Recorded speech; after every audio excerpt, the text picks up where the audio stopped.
Hey everybody, Dylan Distraction here, coming to you live from Batlantic Studios. Thought I'd do a quick back the drawing board talk about comic books, show you it's on my drawing table, and let you know Nuke Force issue 1 on Kickstarter. So please check out the link, go to the Kickstarter, be notified on launch, back the campaign if it's live, launching soon.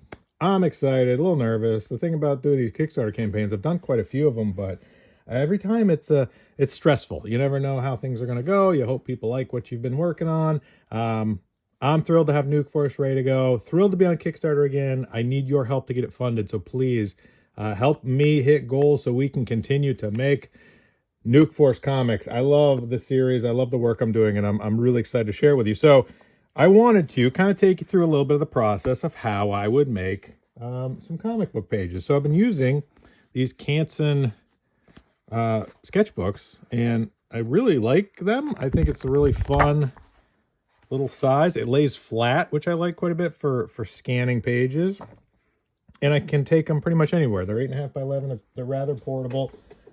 Here is what it looks like with the, comes with like a belly band on it, so you know, I got them at the craft store. Pretty great. So I'm using these, the drawing one, Debujo or Dessine, I guess that's how that's said. So I like a little bit of one of those on it. So I like those. I've been working with those sketchbooks. So I've been drawing pages in the sketchbook. I find that it's a nice way to kind of loosely get some ideas down, figure out some storytelling elements, not be too precious with it, stay pretty loose. So working with just regular pencils, you know, and technical pencils, Pacific Arc pencils. Thank you, Pacific Arc, for being an affiliate. Love Pacific Arc pencils. So that's been great. Working in the sketchbook, got quite a few pages figured out. Sneak peek. A lot in there. So working on that. I want to do it like just a quick little sequence, a little quick 4-page sequence. So page 1, exterior shot, the Nuke Tower on Nuke Force Island, city in the background, thunderstorm. And then we see some one-point perspective. We have Major Grit and Mr. Malto walking down a hallway. Major Grit, close-up or mid-shot with some dialogue, right? I want to leave plenty of room for dialogue when I'm doing this. So establishing shot, the two characters interacting, a little bit of the environment inside Nuke Force Tower. They come up on like a big containment unit, which obviously the thing about Nuke Force is it's a 1945 comic about 2025 where World War II never ended. So you see a lot of nuclear energy and atomic power. And the thinking behind that is, well, at the time in 1945, harnessing atomic power and nuclear energy seemed really optimistic. There's a lot of good things that could come from that, and arguably there are still, but they're often interacting with nuclear energy or atomic power rather casually. So there's a giant generator here, but this is a containment unit, and he looks up at the containment unit, Major Grit from behind looking up at the containment unit.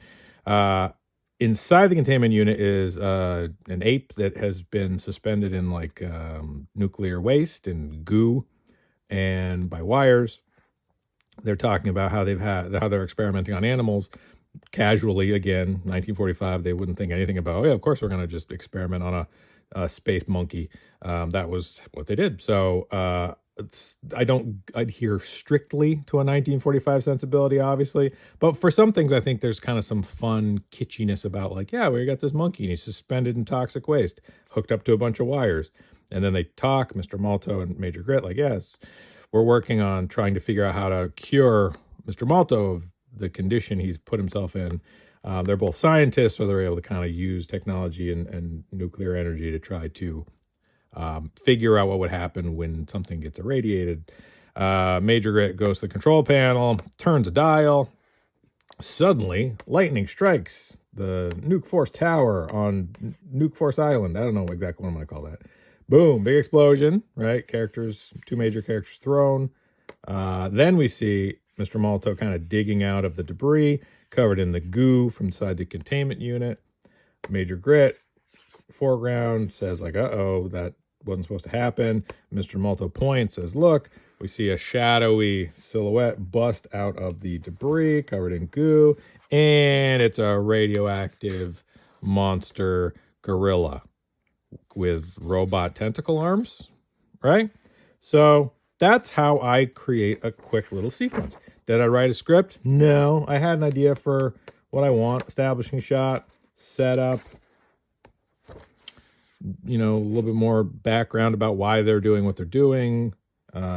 Something throws them for a curve, lightning strikes the tower, the containment unit explodes, they're put in jeopardy, the things go wrong, now they have to deal with this. So you throw a conflict. So with all of my books, it's a setup, right? So you have some sort of a establishing shot, something that establishes where they are. Give them a chore, something they're trying to achieve, and then give them challenges, right? So establish, give them a goal, and then throw things in their way to prevent the characters from overcoming or having to have things that they have to overcome to achieve their goal. So that's a basic sort of how I tell stories, and that's all of Nuke Force. So Nuke Force issue 1, which is on Kickstarter. If you like that sort of 1945 mentality, and let me show you some examples of some of the stuff I'm pulling from. So this is a great book. I love old Captain Marvel Shazam, right? So this is a DC Archive edition, collecting a few different issues of Whiz Comics. And these are great because there's sort of a fun silliness to some of these stories where Captain Marvel, Billy Batson having to fight like criminals, right? There's a giant gorilla in this one, giant spiders. Like there's that sort of silly fighting against ghosts. I don't even know what happens in this one. But I like the look of these. I like the style of these. I think there's some Jack Kirby stuff in here too. I think these are Jack Kirby pages. Although Simon and Kirby sometimes weren't credited. So CC Beck obviously doing a lot of work in these. I love that 1945 sort of aesthetic. I think it's great. And Dr. Savannah. So really, really fun stuff. Often Billy just barely gets the word Shazam out before he's destroyed. A lot of putting children in harm. But I love this sort of stuff. I think it's really fun. I look at the page layouts. I look at sort of the feel of these. I like this. I like the vintage sort of techniques that they're using. I think these are really fun series. So that's something I'm influenced by. And I have some other options too. So that's a DC reprint, but they also have these PS art books, which I like quite a bit. These are great because they're scans from the original, so they feel a little more vintage or less cleaned up than some of the other stuff, which I think is really, really nice. These have a few different heroes in them. I love World War II sort of, you know, stars and stripes kind of heroes. I think they're really, really fun. And so, right, Captain Marvel with a machine gun. Pretty crazy stuff. So I think these are really great too, just as kind of archival objects. And then I got this Artist CC Beck. This is another one I think is really neat. This shows some of the original stuff, some of the original scans. But this Captain Marvel stuff I just think is so much fun. So definitely influenced by the sort of CC Beck Captain Marvel stuff, Whiz Comics stuff. Love the line work, right? Love how the faces look. Really fun. Love these great rocks, right? Nothing overly rendered. Nothing too complex, right? Really just beautiful layouts. Nice, clean holding lines. Everything feels really bold and strong. Classic comic coloring techniques. So, right, some scans from some original pages. So I'm a fan of this stuff. And so I'm definitely trying to be influenced by that and pull from that. And there's another one here. Golden Age, the world's mightiest mortal. This was laid out, designed by Chip Kidd. So I love these scans, giant scans of stuff.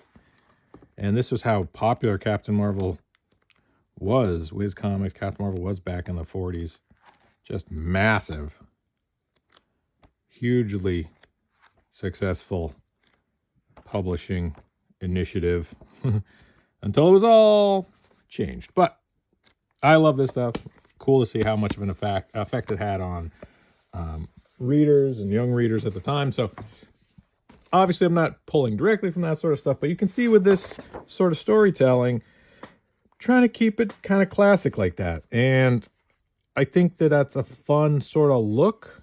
And so with Nuke Force, I'm trying to think like, well, what if a 1945 comic, what would it look like if a 1945 comic, a 1945 comic about 2025 with this forever war that they're still fighting, right? This World War II war that just dragged on with new threats. So I took those pencil sketchbook pages. I thought, well, I'll print them out.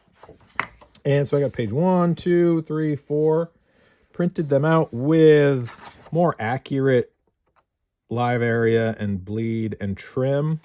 Kind of just didn't manipulate them too much, but I wanted to just sort of put them in and then see what they would look like. And I thought, well, for a video, it would be fun if I just kind of did some penciling. I don't know if I'll ink these. I think I'll probably digitally ink everything, but not 100% sure. I might traditionally ink some or try it. I'll see how it goes. I like digitally inking. I've been doing it so much now that it feels comfortable to me. I find that I do a lot of editing and redrawing and manipulation of the illustrations in Procreate.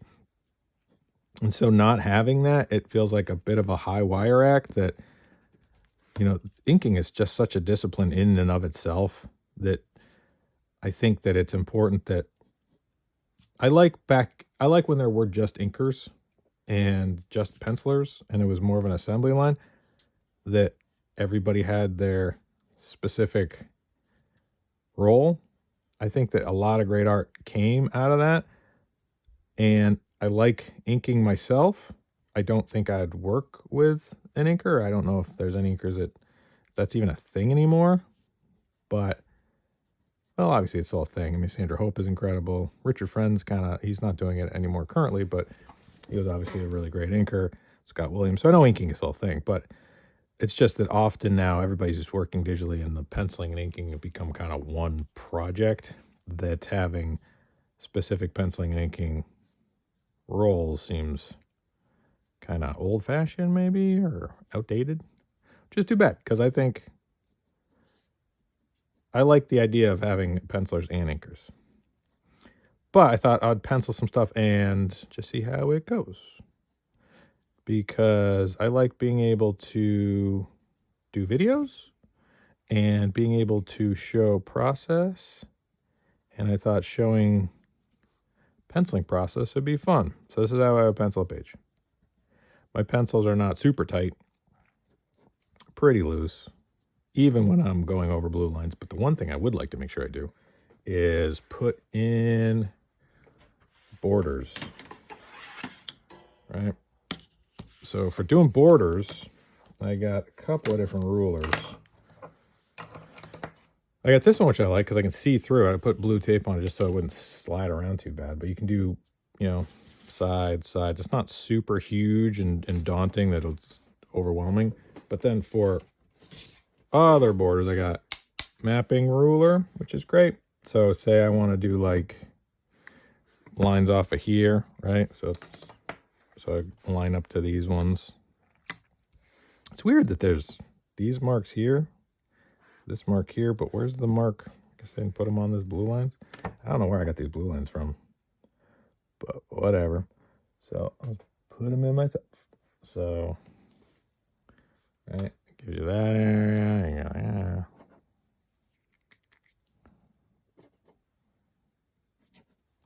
Yeah. Right, so then from there I could do another jump from there.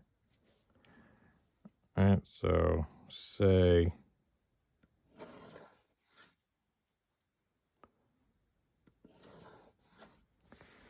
all right, so like that, panel one. If I go here, go for this one, gotta sneak my head around here a little bit. Again, I can, when I'm inking, I can do all these digitally. I can do panel borders digitally, but not a bad idea to have a vague idea where they're going to be so I don't draw outside of them. And then for the side ones, I could use a T-square, but why bother? We'll just use this. Go there.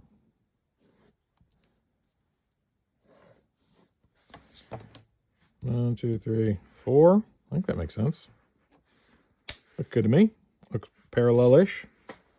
Parallelogram. So I hope everybody's having a great whatever month this is, whatever year this is, whatever day this is. I'm going to be launching my Kickstarter. So thank you so much to everybody that's gone to the Kickstarter page. Link is in the whatever. Link is in the description. I'm super excited to have a Kickstarter on for Nuke Force issue 1. I really hope it goes well. I hope that it crushes goal and makes a bunch of money so I can continue to make Nuke Force. Just being straight up with everybody, that would be great. I'd love to unlock all the bonus content. That would be awesome. But it's up to you. Like, if you hear this and see this and you want to continue to support independent creators, thanks. Great. Please check out Nuke Force on Kickstarter. If that's something important to you, awesome. I hope you're able to back and share the campaign and help spread the word. That would be great. I would love to continue to work on Nuke Force.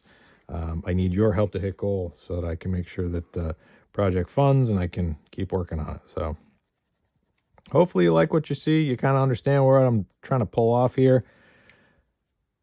Retro, future, that sort of vibe. I really like that kind of stuff. So hopefully you dig it too. Definitely inspired by early Jack Kirby stuff, CC Beck stuff, Golden Age, but still Chromium Age, modern stuff. Definitely pulling from a lot of different influences. So there we go. I just kind of started on this panel just to kind of get an idea of what I'm doing here. This one's just kind of a headshot, right? Major grits. Leaving space for him to be talking. Throwing in some background stuff here. Things he's walking through a hallway, seeing. It's going to be a lot of dialogue, so I don't know how much of that I'm going to draw in. This I might have to use rulers for. I don't know. This page itself is a little bit blah. This is definitely a page where I'm like, digital inks. Not a lot of fun stuff going on in that one. This one's got a giant gorilla. Maybe I'll draw that one. I'll just hop around. Nothing that says I have to do them in order. Well, I should probably stick to one page. I don't want to be too loosey-goosey. Let's do a little bit more of this. Let's draw these guys in. So this is a one-point perspective-ish. You see, I see like David Finch doing demos, and you're like, oh man, he just draws everything so well. How does he do it? And I think what he has that I lack is patience. I mean, I want all my stuff to be rapid. Like, I want it to be drawn quickly. I want it to look fast. I want it to look energetic. And you do lose some refinement when you're trying to produce work rapidly. I know with me, it's like, sometimes you just gotta slow down and draw all the leaves on the trees. And that's fine. But I look at stuff from the 40s and Golden Age stuff, and even stuff from the 70s and 80s, and they had pretty tight deadlines. There wasn't a lot of time to be putting in a lot of extra information on stuff. So I do love that rapid,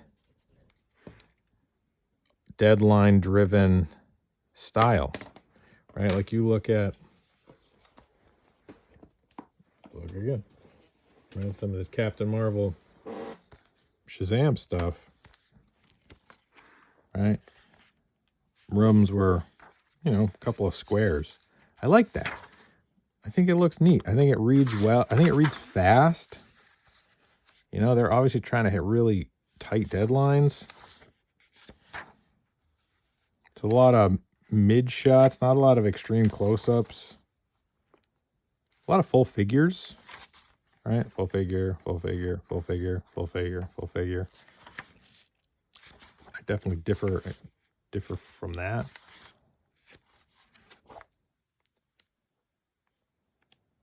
Fighting a giant dragon. Stuff's so goofy. I love it.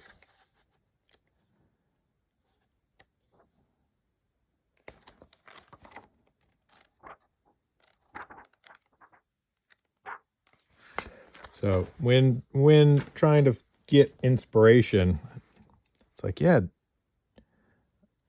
I'm not trying to do a photorealistic environment, trying to do a cartoony. The other person I've been reading a lot of, John Buscema, looking at a lot of John Buscema stuff lately. Maybe I'll show off some of his books. Another guy who's just a master craftsman.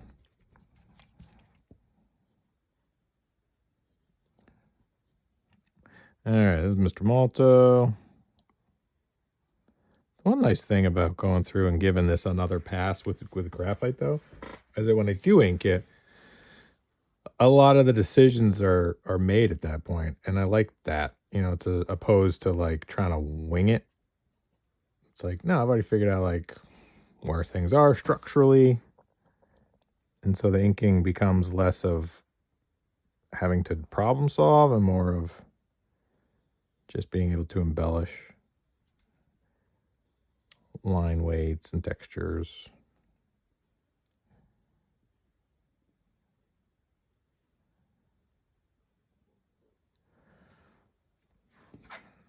And Mr. Malto's usually in shadow, so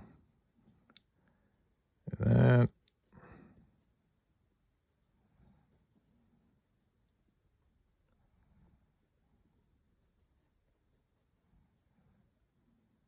So thank you everyone that's checked out the Kickstarter campaign. I really appreciate everybody's support.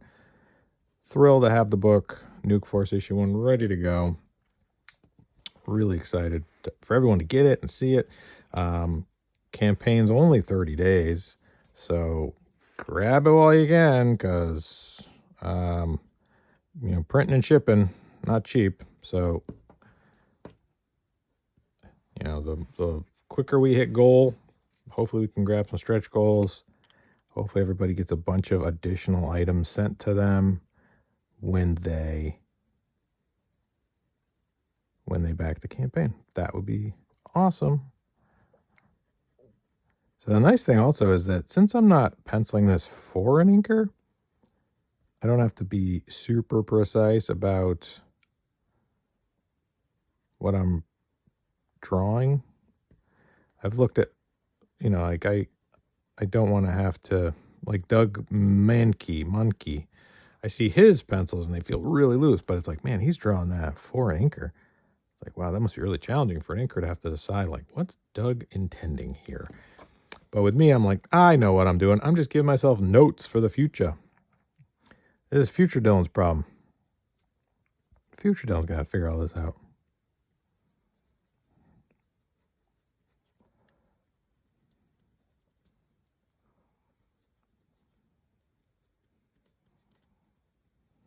The other thing I like about drawing on paper is that I can't draw smaller than I need to. If you're drawing in Procreate, you could zoom way in and get little tiny figures and they'd be super rendered. And that always feels fake or digital to me. Whereas if I have to draw with a piece of graphite that's this big, I can't make anything smaller than that. And so it does kind of hold you to these proportions. And I kind of like that. It does, again, feels kind of classic. Feels traditional. Yeah, that seems fine. Got two figures, they're walking. Like here, like I can't put in a lot of his features because pencil's only so big. In the ink, I could probably put in a little bit more, but for right now, that should be sufficient.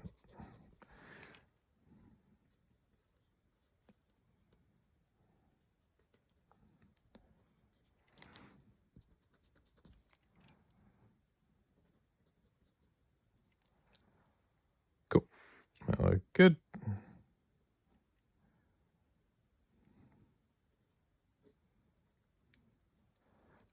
Major Grit, Mr. Malto. Walking down the hallway. Drawing the hallway items. Boy, where's that vanishing point? There? Yeah, I have to grit all that out. Nah, I'll just guess. All right, so I know that this is where the safe is. So nothing's going on beyond that. Vintage Comics didn't have full bleed. I do in mine, but I use it sparingly. In this Nuke Force issue, I won't have a lot of things going beyond the bleed. Most things will stay in the safe zone, but that's one thing if you look at old comics. They didn't trim them, so everything falls inside of the trim. Just, there's nothing that bleeds, full bleed. That's another kind of giveaway. The covers did, but not the interior pages. I don't know why. But now you know. All right, so thank you everybody for checking out Nuke Force, my creator-owned comic book series on Kickstarter right now. Link is in the description. Go right now to Nuke Force and check out Nuke Force on Kickstarter. I appreciate everybody backing the campaign. If you're watching this video, I don't know, why don't you go back to campaign? Go check it out. Go get notified on launch. I'd appreciate it. It's going to be great. I'm super psyched to have it ready to go. I just need your help to hit goal so I can print and ship them. Go right now, Nuke Force on Kickstarter.